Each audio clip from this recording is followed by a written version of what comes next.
Nilooban ng isang convenience store sa Rodriguez, Rizal. Itinanggi ng naarestong suspect na siya ang nasa likod ng krimen. Balitang hatid ni Bea Pinlac.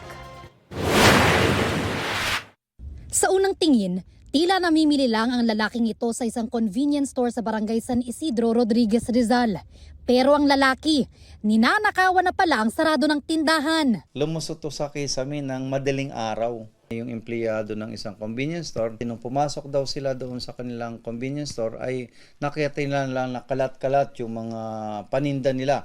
Ang pinuntirya raw ng suspect ayon sa pulisya, hindi pera, kundi yosi at tsokolate. Ang kinuha niya rito ay sigarilyo at saka chocolate na ibinibenta din niya doon sa mga tindahan. Inaloko niya doon sa mga tindahan din doon sa kanilang area na malapit sa kanila.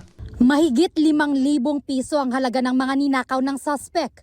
Sa backtracking ng pulisya at tulong ng isang saksi, naaresto sa follow-up operation ang 21 anyos na suspect malapit sa bahay niya sa barangay San Isidro. Na-recover din daw ang mga tinangay niyang gamit, pero kulang-kulang na. Ang suspect, dati na raw may mga reklamo sa barangay dahil din sa pagnanakaw ayon sa pulisya. Itinanggi ng suspect ang pagnanakaw. Wala po, hindi po totoo yun. Sa korte na lang po yan. Sa korte na lang po ako magsasalita. Wala po nakuha sa akin. Reklamong robbery ang isinampa laban sa suspect na nakakulong sa custodial facility ng Rodriguez Municipal Police Station. Bea Pinlac, nagbabalita para sa GMA Integrated News.